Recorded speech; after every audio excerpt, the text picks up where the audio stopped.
Alright, so in this video I decided to clip a few little things, refine a few little presentations, or just making it look a little more pleasant for you guys so that way you can enjoy it and understand it.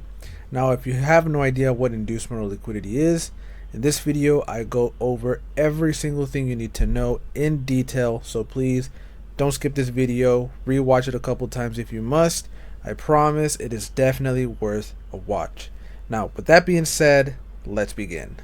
What is inducement and liquidity? Let's start off with inducement first.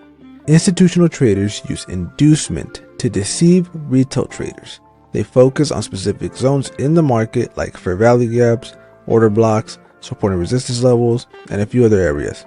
Retail traders place orders in these zones, hoping for price to move in their favor. However, the large traders manipulate the market to go against retail traders, causing their orders to be stopped out only because their zone was not in a high probability area. Now, here I have a quick example of what this would look like. Now, as you can see, you are in an uptrend, right? And you say, okay, I'm going to put my order block here. I'm going to wait for price to retrace. You look for whatever confirmation, or maybe you enter limit order style. You wait, price taps you in. You think you're going up to TP, but you actually get stopped out and price actually taps into the order block that was under the first one and then heads up into your take profit. Right now, here's another example using the charts. So perfect example right here. You say, okay, there's some liquidity here. Okay, all right, we're going to wait until market takes it out and there's an order block. Perfect. You set your zone, you set up your zone. You wait until price taps you in. Next thing you know, you get stopped out. When in reality, the real supply zone was actually on top of this order block. Now, something I want to clear up here is you won't always get these zones right. Even I, till this day, sometimes get stopped out because, well, inducement, right? It won't always happen exactly the way we plan it. And that's okay. There's no shame in that. And another thing, we've all been told that the correct order block is chosen when looking for supply zones. In this case, it would be the last bullish candle before the bearish. But in my opinion, and I've seen other traders do this, you can actually use the last bearish as your order block instead of the last bullish. But you could also start your zone from the top of your bearish candlestick, and then you can actually cover the candlestick in the bottom of this bullish candle. That way you can actually have a good bit of an expanded zone and you won't have to worry about missing out on a trade, because you know, every now and then you do get missed out by a pip or two, and it's because you were waiting for price to exactly tap into this order block or whatever order block you had in mind, right? So that's just a quick example of how inducement would look like in a real life scenario. Now we have liquidity, right? So liquidity is a general term that can be used to describe any area on the chart where stop losses are placed by traders and are going to be taken out by the market. There are a few forms of liquidity, like buy side and sell side liquidity, or internal and external liquidity. Think of it as a fuel source or extra boost for the market. So think about the market as a car that needs gas. It uses liquidity as gas, and then it shoots up wherever direction it wants to go to. Obviously, we can predict where the market can go. We won't always predict it 100%. But think of liquidity as that little extra fuel source, like gasoline, or think of liquidity just as a form of a boost. Okay. Now, again, I got another quick little example here. Now this is actually a little bit more advanced. So quick tip for a really strong breakup structure. Let's say you're looking for a bullish breakup structure, 2 strong candles going up. Now I made a quick note saying doesn't need to have wicks. Just make sure you have 2 consecutive strong candles that close above the previous one. So the wicks don't really matter, even if they're big or not, as long as the momentum or the body itself is pretty big on the 2 candles, you'll be fine. And same thing for the bearish breakup structure, 2 strong candles, same thing. All right, so pretty sure you get it, right? Common sense. Now I want to talk about the form of liquidity, or at least pretty common form of liquidity when it comes to market structure. So you have your breakup structure to the upside, you have your high, your pullback near a low, or maybe you even have a demand zone. And then you start seeing price go up, down, up, down, up, down. And as price is forming to the upside, it's also taking out some liquidity. See, that's why I have these X's here. You go up, down, liquidity gets formed as it's going up in the bottom. And then as it's going up, causing internal breaks of structure, it's taking out liquidity that it previously created. So down, liquidity created, goes up, liquidity getting taken out, and so on and so forth. Then price comes back down into your demand zone. Sometimes it'll tap it twice. Price will actually come back down and then shoot back up, taking out that high. Now, obviously, it won't always happen that way, but if you see something like this, it's a very good chance you're going to have a successful trade. And then here's another diagram explaining liquidity being formed going down, but notice how it's now in a bearish form, temporary bearish trend, right? Liquidity is being formed, but as liquidity is being formed, it's also getting taken down in the opposite side. So you got your internal low, internal high, internal low, internal high, and then finally taps into your demand, sweeping this last bit of liquidity, then goes up, taking the rest of this liquidity. And sometimes it'll do a pullback, or if the momentum's strong enough, it'll just break through your high, right? And then we have the same setup but for a supply. All right, now I'm pretty sure you guys could figure this out, but I'm going to quickly go over it. So you have your bearish low or break of structure here. So we got our lower low, higher low, lower low, making liquidity, right? Taking out liquidity, making it, and then taps it into a supply zone right here, goes down right into TP. And sometimes you can enter up to here, or you could have entered here. Set your stop loss somewhere up here in this area, and you would have been good, right? Same thing here, right? Down, up, down, liquidity being formed, down, liquidity being formed, up, liquidity being formed. Now it's getting taken out, getting formed, taken out, goes back up, takes out this liquidity, taps it into a supply zone, bam, goes down, and then creates a pullback, or again, sometimes not always a pullback, and then just goes straight down. Easy, simple. Now, it's easier said than done, right? But rest assured that setups like this do form. Okay, now I have a quick little example here of another way that you can spot liquidity, or another form of it being created and getting taken out. Here you have your liquidity getting formed, right? So let's pretend there's this price action didn't exist. Liquidity is getting formed, goes up, more liquidity getting formed, goes down, takes out this bit of liquidity, goes up again, forms liquidity here, then goes down, forms some more, gets taken out, right? And I'm pretty sure you could just follow this as it goes. And then this last bit right here, what does it do? Sweeps any liquidity that it didn't take out, even this one right here, this area right here, goes up, taps it into this order block right here, and then it starts going back down, taking out all this liquidity. Notice how it goes up, down, notice, see? Didn't get tapped in here. This liquidity didn't get tapped in here. This liquidity here, and then what does it do? Takes it all out, and then goes back up. Pretty easy, pretty simple. Again, you may not always spot liquidity and inducement so easily, but I promise you, you get on a chart, you take some time, just back test, or don't even back test, just hit the replay button, see if you can spot it, and see if you can see it getting taken out, as well as some inducement. See if you can spot some zones that were getting taken out, see if there was maybe a value gap that you would have used to get in, or a support and resistance level, and just watch how the market takes people out, or how it would have taken people out, what zones were higher probability and what zones weren't. Again, you're not always going to spot these areas, you're not always going to spot inducement, you're not going to always spot liquidity. Sometimes you do get taken out. Even if the zone is high probability, it's called high probability, not 100% probability. Okay, don't get fooled by all these Forex gurus or traders that say, buy my course, 100% win rate, 80% win rate, because that's cap. Okay, no such thing. No such thing. Maybe 75% win rate, maybe. But you also have to take into account they're not even taking as many trades as they claim they are. Okay, so that greatly reduces how many times you lose. Now, with that being said, please study this section right here. Very important. See if you can spot it on your chart, okay, before doing anything else. All right, now let's go on to the next one. Okay, so how can you reduce getting stopped out? The first thing you have to always remember and keep in mind is that this can happen in any time frame. Inducement can happen in any time frame, and liquidity can form in any time frame. Check this out. I dropped down to the 1 minute time frame. Notice how quickly we got induced into the zone, but it tapped into the supply zone that was on top of it, taking out liquidity here and then going down, right? And notice on the 1 hour, same thing, right?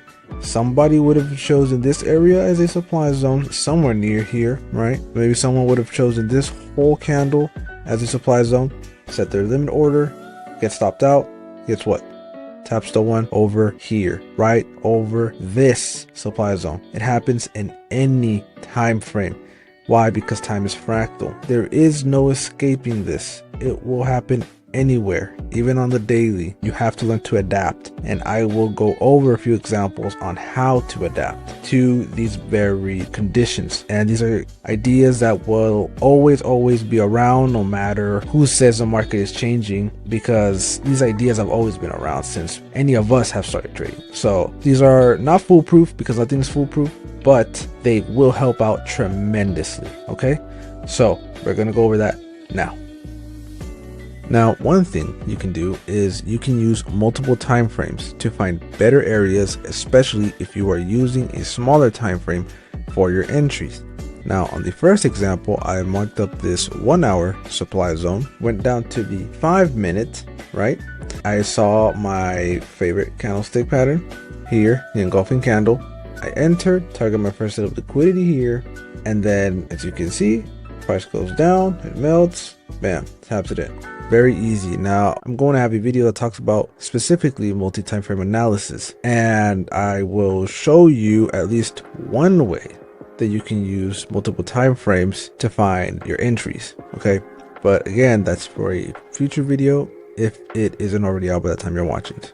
Now, something I want to emphasize is when you're scalping for entries on a lower time frame, you should approach points of interest differently compared to when you're looking for points of interest on a higher time frame and entering from there. The point of interest on a higher time frame may need to be more extreme than those needed for scalping on the lower time frame. Why? You can get stopped out before your first TP and price reverses on you, which I've got an example here and I'll show it to you in a minute.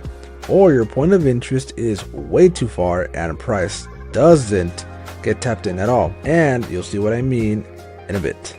And lastly, it will take too long for price to reach your point of interest, and you'll probably be out of your trading window by then. So let me show you the first example of what I mean by you can get stopped out before your first take profit and then price ends up reversing on you. All right, so check this out. I'm going to set my zone all the way down here, right? And let's say you're scalping on the 1 hour only, and you're not scalping on the lower time frame. If you were to wait for a candlestick pattern to form or whatever entry you want, if you're not entering limit order style, then you're going to get stopped out before your 101 gets hit. Whereas if you would have entered on a lower time frame here, you would have gotten a really good trade. Okay, that's why it's always best to find closer zones or use smaller time frames for your zones when entering. All right, now this I'll actually go over in a bit because that's on the next slide, the third part, which is it will take too long for price to reach your POI and you'll probably be out of your trading window. Okay, let's say your trading window is from 8 to 12 a.m. and you're saying, oh, I have a 1 hour demand zone. I used to do this all the time. I would wait until price finally taps in, but guess what? Price finally reaches the 1 hour zone at 2 p.m. and I'm already out of my trading window by then. And the worst part, price didn't even bother tapping into it the next trading session, right? So don't make your zones way too far out if you're not trading on the 1 hour and the 1 hour only, or if you're not trading on a higher time frame. Okay, that's why you should always approach the higher time frame differently. All right, now on to the next slide. Okay, now you should have more confluences for your points of interest and entries. On this first tip, for your points of interest, make sure they are under lots of liquidity with a fair value gap. You could pair liquidity and a fair value gap as a confluence, and you can use that as part of your POIs. You could also use fib levels, support and resistance levels that are near your point of interest, even having a daily bias. Mix it up with whatever you want. Now, you don't have to have every single confluence, but it can help. But that doesn't mean that it'll be a 100% probability that your trade will work out. You can have all the confluences in the world and price can still stop you out. Now, the next thing is you can look for an order block, if you're using order blocks, that already swept previous liquidity. Now here I actually embedded a link into it that'll show you what I mean. So check this out. Let's say you're going down, right? You've got a lower low, you've got some liquidity that's getting swept because of this lower high that was created. And this is for a bearish trend. Now you can say, okay, liquidity was already swept. This shouldn't be another reason for price to go past this zone. But again, price can do whatever it wants. So remember that. So we wait, price goes down, liquidity gets formed, taps into this order block that swept all of this liquidity, and then price shoots down. Same thing here with this bullish example. You have a higher high, liquidity is being built, and then it gets swept by this higher low, hence why the X's. Then you see price shoot up again, forms liquidity, right? Taps into our order block, and then shoots back up. Very clean, very easy. Now, lastly, you should look for candlestick patterns or microstructure shifts on the same or lower time frame you are looking for your entries. Or you can just add whatever confluence you want. It's up to you. Now, here's an example of a high probability trade. This is the 30-minute time frame. There's a fair value gap here, and there's an order block right under it. Now, something I should definitely add is that you can also use fair value gaps as only your point of interest.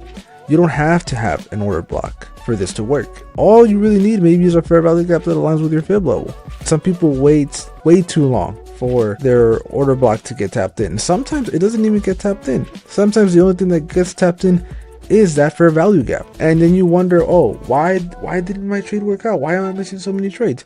Maybe it's because it's only targeting fair value gaps. Maybe you should look at that, right? Sometimes there isn't going to be a fair value gap. Sometimes the only thing there's going to be is an order block. Mix it up, guys. Just make sure you back test it and make sure that you have all the data collected and see if it fits your psychology or your style of trading. So back to the example. I have a 30-minute time frame here. I have my order block, my fair value gap, some liquidity. Price goes down, taps into my order block and my fair value gap. I see that microstructure shift. Now, this is another little hack or tip or whatever you want to call it. You can enter your trades off of the candle that causes the microstructure shift or change of character, whatever you want to call it. And you can enter off of that very candle, especially if you see that candle has really nice, strong momentum. And since we're on the 5-minute, I know that candle has a good bit of data in it that shows bullish momentum, especially if I were to drop down on a lower time frame. So you can either enter right on that candle, again, that causes that microstructure shift or change of character, or you can wait for a pullback. But me personally, I like to enter when I see this. Right when I see this break of that microstructure shift. But if I don't see strong momentum, like let's say these candles right here, then I'll wait. I'll wait for price to create a fair value gap or maybe retest my zone, something, right? But this is already nice. And as you can see, it's an engulfing candle, engulfing these candles back here. So already more than enough for me. Again, keep in mind, you don't need to have every single confluence listed, but the more of these you find, the better. But also the more confluences you need, sometimes means less trades. Now, lastly, you can use zones that are in more extreme areas so you won't get stopped out, but that can also mean you may get less entries. In this example, let's say you are looking for a gap with a order block and you say, okay, there's a gap here and then there's an order block up here. I'm going to wait for price to enter, right? And let's say you're only trading on the 15-minute time frame. Price is going down, it's creating liquidity, like I showed in the example before, right? Remember that? It goes down here, creates a lower low, shoots up, takes out the liquidity, but what happens? It doesn't tap into your order block. Again, don't want you to get frustrated. This is actually a setup I would have personally waited for to get tapped into and then shoot back down. But as you can see, it didn't work out.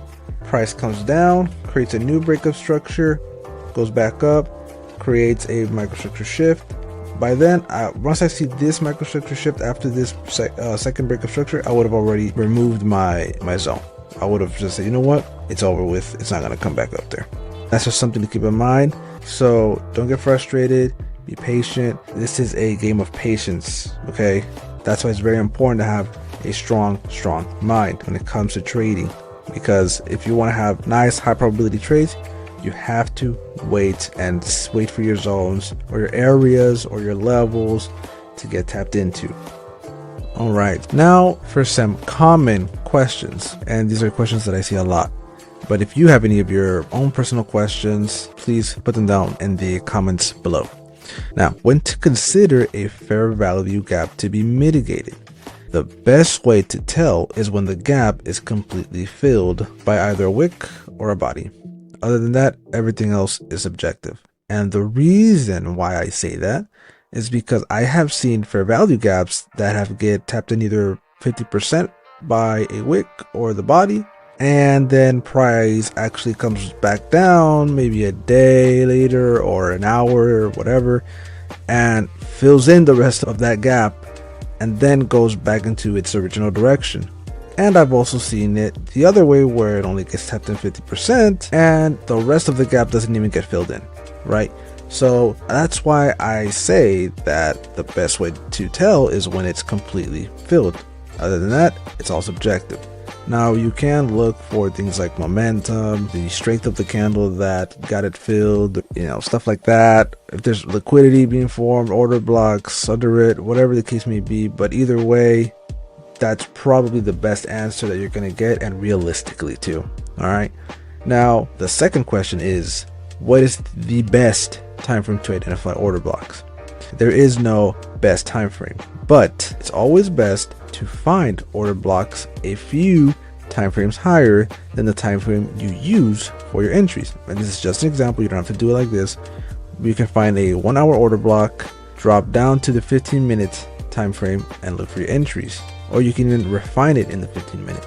You don't always have to refine your order blocks. You don't always have to go to a higher time frame. Some people trade strictly on the 15-minute. Some people trade strictly on the 5.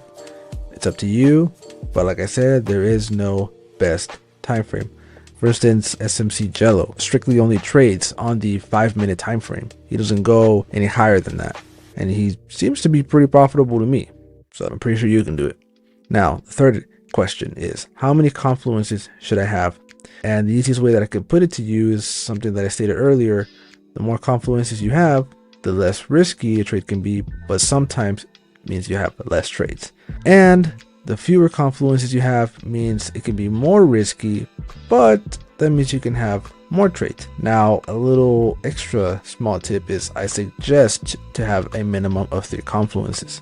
You don't have to, again, because trading is very subjective, but at least starting off, at least try to have 3 confluences. I think it's a good starting off point. Personally, that's how I wish I would have started, and I think anyone should start with at least 3 confluences. But again, it's up to you. And lastly, for the final question, what is the best pair to apply these concepts? There is no the best pair. These concepts apply to any instrument you trade. But if you really want a pair to look at, it would be Euro USD and practice on it. You could also try S&P 500, but I think starting off, everybody trades Euro USD no matter how much they say it's manipulated. And it's funny because if people say that a pair is manipulated, shouldn't that mean that you can at least more easily predict where it's going to go, since isn't that kind of what most SMC traders base their ideas off of, is the banks manipulating a certain pair? Just saying. But yeah, you can try Euro USD or S&P 500. whatever you want to do, it's up to you. Alright, so I hope you guys enjoyed this refined version of the liquidity and inducement video. I'm hoping that some of the stuff that I did was a little bit more easier for you guys to digest this content. And if you have any more questions, please let me know in the comments or join the Discord. It's free, there's no paywall, and you can also DM me on all other platforms. I will do my best to answer you guys, but if I don't, please be patient or just keep pinging me, and at some point I will get back to you. And as always, I have some biblical wisdom for you guys. This is from Proverbs 13:11, and it says, "Dishonest money dwindles away, but whoever gathers honestly increases it." With that being said, y'all, don't give up, stick with it, and practice everything that I teach you. Don't just take my word for it, actually try implementing it. I will see you all in the next one. Peace.